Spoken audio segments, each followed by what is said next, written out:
মাযহাবি, লামাযহাবি, আহলে হাদিস, সালাফি এই পরিভাষাগুলোর ব্যাখ্যা কি? সুন্দর প্রশ্ন। পরিভাষাগুলোর ব্যাখ্যা কি? এখন কি ব্যাখ্যা শুনবেন? প্রকৃত ব্যাখ্যা শুনবেন না কথিত ব্যাখ্যা শুনবেন? একটা একটা করে বলি। আহলুল হাদিস একটা সম্মানের শব্দ। কিসের শব্দ ভাই? আহলুল হাদিস মানে হলো হাদিসের বিশেষজ্ঞ। হাদিসের বিশেষজ্ঞ দুটো অর্থ নেওয়া যায়। এক, আহলুল হাদিস মানে হাদিসের পণ্ডিত, বিশেষজ্ঞ, হাদিসের উপর দক্ষ। আরেকটা অর্থ নেওয়া যায় হাদিসের অনুসারী। হাদিসের অনুসারী, এই দুটো অর্থই আছে এই বইগুলোতে। আপনি যতগুলো বই ঘাটেন এগুলোই পাবেন। এখন হাদিসের পণ্ডিত বিশেষজ্ঞ কারা ছিলেন? ইমাম বুখারী, তিনি আহলুল হাদিস। হ্যাঁ। ইমাম মুসলিম আহলুল হাদিস। ইমাম তিরমিজি, নাসাই, ইমাম আবু দাউদ, ইবনে মাজাহ, দারাকুতনি, তারা কি আহলুল হাদিস কিনা? আচ্ছা, এখন আমি বা আপনি যদি হাদিস পড়তেও না জানি, আমরা কি এই সেন্সে আহলে হাদিস হতে পারবো কিনা? বুঝতে পারেন নাই? এই সেন্সে, কোন সেন্সে? হাদিসের বিশেষজ্ঞর কথা বলছি, হাদিসের অনুসারীর দিকে পরে আসছি। দুটা কথা বললাম, এক হলো হাদিসের বিশেষজ্ঞ, হাদিসের পণ্ডিত, একটা হলো হাদিসের অনুসারী। বিশেষজ্ঞ নিয়ে কথাটা শেষ করি আগে। তাহলে বিশেষজ্ঞ কারা? এই বড় বড় রিনাউন্ড যে মুহাদ্দিসিনে কেরাম, তারা কি সবাই আহলুল হাদিস? কোনো সন্দেহ আছে? এবং এটা নিঃসন্দেহে একটা নোবেল জায়গা, সম্মানের জায়গা। এবং ইনশাআল্লাহ আমরা আল্লাহর কাছে দোয়া করি তারা ইনশাআল্লাহ জান্নাতি। ইনশাআল্লাহ আল্লাহ জান্নাত দান করুন। এখন এই সেন্সে, বিশেষজ্ঞের সেন্সে যদি আমরা এখন যারা হাদিস পড়তেও জানি না, এবারও তো পড়তে পারি না, মুখস্থও দু একটা বলতে পারি না, আমরা যদি বড় গলায় দাবি করি যে আমরা ওনাদের মতো আহলে হাদিস, তারা কি শোভা পাবে? তাহলে এই সেন্সে শোভা পাচ্ছে না। আচ্ছা, আরেকটা সেন্সে আসি তাহলে।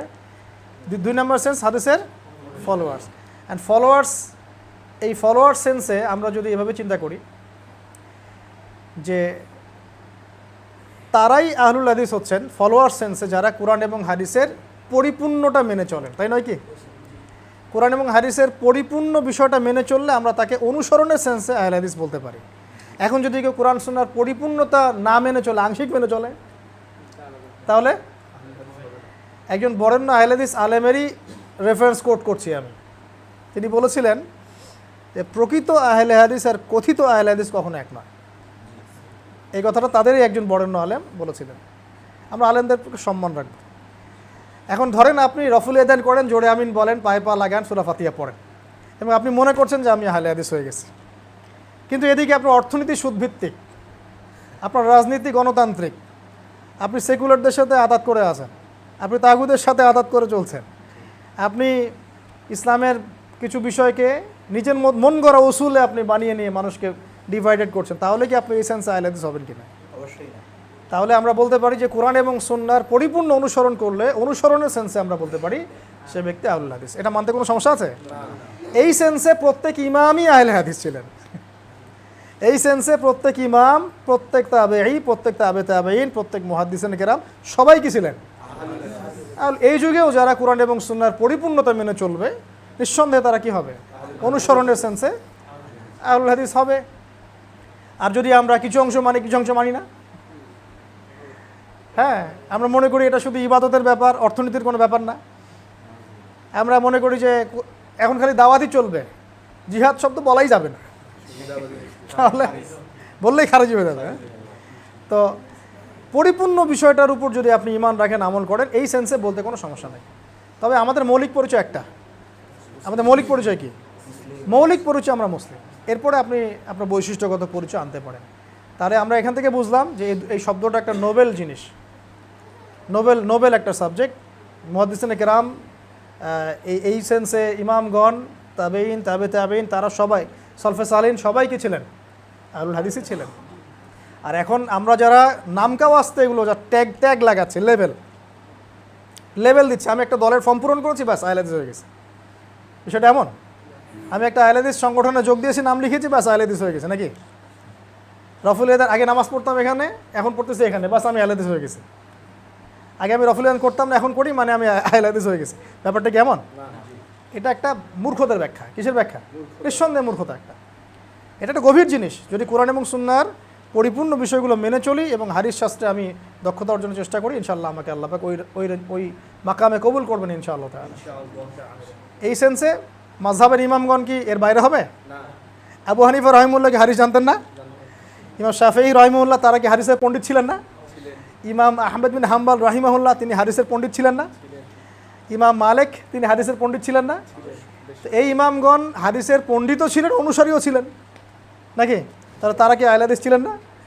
আমরা যদি বলি আমি আহলে হাদিস, তুমি যে হানাফি মাযহাব, আমরা আলাদা করে ফেললাম এখন। তাহলে আবু হানিফা রহিমাহুল্লাহও তো আহলে হাদিসই ছিলেন। আমরা ওনাকে বলি যে আহলুর রায়, কারণ ওই সময় সব হাদিস তো একসাথে ছিল না, অনেক সময় ইজতিহাদ করতে হতো। হ্যাঁ, এখন চলতে পথে যদি আপনি কোনো আমল পান যে আমলটা কোরআন সুন্নাহর মধ্যে নাই কিন্তু সমাজে চলছে, তাহলে আপনি ওইটা বাদ দিয়ে কোরআন সুন্নাহটা ফলো করবেন, বেশক এটাই করবেন। এটাকে হলো মানে এই আহলুল হাদিস শব্দের প্রাসঙ্গিক কিছু কথা। আর সালাফি মানে হচ্ছে সলফে সালিহিনকে যারা ফলো করে, এটা প্রাসঙ্গিক ওয়ার্ড, সমার্থকই বলতে পারি আমরা কোনো কোনো ক্ষেত্রে। যারা সলফে সালিন মানে কারা? সাহাবিগণ, তারপরের জেনারেশন, তারপরের জেনারেশন, তাদেরকে ফলো করেন যারা। তো এই ফলো চার ইমাম করেন না? বলেন তো এবার, চার ইমামের, চার মাযহাবের চার ইমাম কি এই সলফে সালিনকে ফলো না করেই কিতাবগুলো লিখছে সবগুলো? হাদিসের বইগুলো কি তারা এমনি এমনি সংকলন করছেন তাদেরকে ফলো না করেই? ফিকহের বইগুলো কি তাদেরকে ফলো না করে লেখা হয়েছে? এই যে আমরা একটা সাম্প্রদায়িকতা ছড়াই বাংলাদেশের মাটিতে, যে আমরা একটা দলীয় পরিচয় মনে করি, এটা ইবনে তাইমিয়া রহিমাহুল্লাহ কি তার নামের পাশে লিখছিলেন যে ইবনে তাইমিয়া সালাফি? তুমি লিখতেছো কেন? আব্দুর রহমান সালাফি তুমি লিখতেছো কেন? এটা আবার কি হলো? তুমি নিজেকে কি সুপিরিয়র মনে করা শুরু করলো নাকি?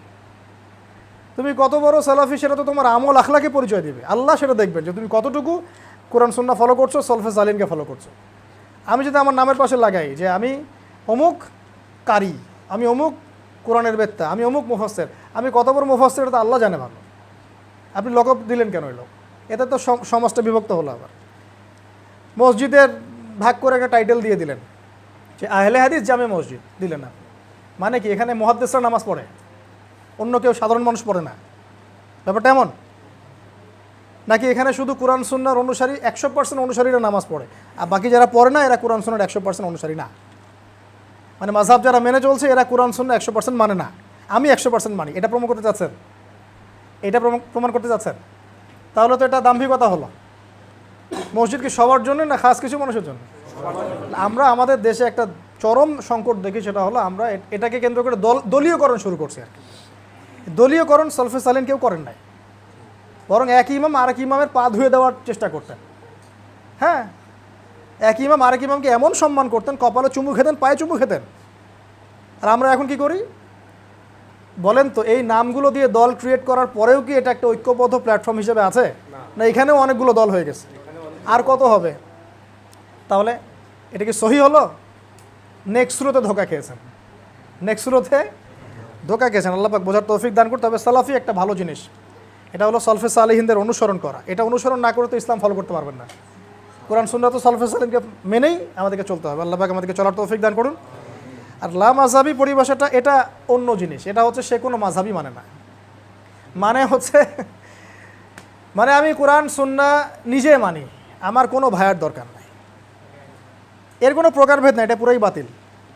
এর কোনো প্রকারভেদের দরকার নাই, এটা পুরোটাই বাতিল। কারণ আপনি কাউকে ফলো না করে তো কোরআন সুন্নাহ মানতে পারবেন না। এই যে মনে করে এক ভাই, কথা তার নাম আব্দুল্লাহ, এই ভাই বেচারা এখন কোরআনের তর্জমা, তাফসীর, হাদিস কিছুই জানে না। ও মনে করেন যে এগুলো পড়তে জানে না, লিখতে জানে না, এখন ও মাসলা মাসাল ঘাটাঘাটি করতে পারে না। তো ও কী করবে এখন?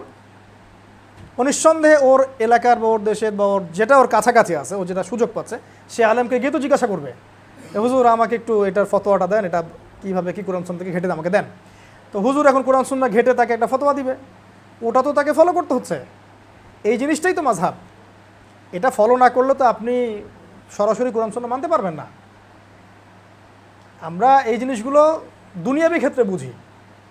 আপনি ডক্টর হতে চাচ্ছেন, স্যারদের বইগুলো না পড়ে, প্র্যাকটিস না করে, আপনি যে ক্লাসিক্যাল বইগুলো শেষ না করে, প্র্যাকটিক্যাল না করে, ইন্টার্ন পিরিয়ড না করে আপনি কি ডক্টর হতে পারবেন? সরাসরি এখন যদি কাউসার ভাইরে বলি, ভাই আপনি এই মেডিকেল সায়েন্সের বইগুলো পড়ে কোনো ইনস্টিটিউশনে ভর্তি হন না, বাসায় জাস্ট বইগুলো পড়েন, আপনি একদম সরাসরি ডক্টর হয়ে যান। ওনার কাছে রুগী যাবে? ভাই বলেন যাবে? নিঃসন্দেহে একটা প্রসেস আছে। উনি ভর্তি হবেন, পড়াশোনা করবেন, টিচারদের শরণাপন্ন হবেন, তারা তাকে বিষয়গুলো বোঝাবে, যেটা উনি বুঝবেন না টিচারকে জিজ্ঞাসা করবেন, টিচার সেটা সলিউশন দিবেন, এটা তিনি মেনে নেবেন। আবার আমরা যখন তার কাছে পেশেন্ট হিসেবে যাব, আমরা কি গিয়ে বলবো যে ভাই কোন কোন রোগের কি কি টেস্ট দিয়েছেন, দলিল দেন আমাকে। এখন ভাই আমাকে আপনি ইসিজি কেন করতে দিয়েছেন, আমাকে দলিল দেন। আমার কোন জায়গায় সমস্যা আমাকে খুঁজে বের করে দলিল দিয়ে দেখান। দলিল যদি সে দেয় আমি কি বুঝবো? আর মেডিকেল সায়েন্সের জিনিসটা তো আমি পড়িই নাই, আমি বুঝবো কেমন করে? এই জিনিসটা আমরা দুনিয়ার ক্ষেত্রে বুঝি, কিন্তু ইসলামের ক্ষেত্রে এসে বুঝতে পারি। অতএব আমাদেরকে ওলামায়ে কেরামের সোহবত, সলফে সালিহিন, মানহাজ এগুলো লাগবে। এই জিনিসটাই মাযহাব, এটা খারাপ কিছু নয়। এটা একটা ভুল ব্যাখ্যা করা হয় সমাজে, সমাজকে একটা বিভক্তিকরণের দিকে নিয়ে যাওয়া হয়। আল্লাহ পাক আমাদেরকে এই ফিতনা থেকে হেফাজত করুন, আমিন।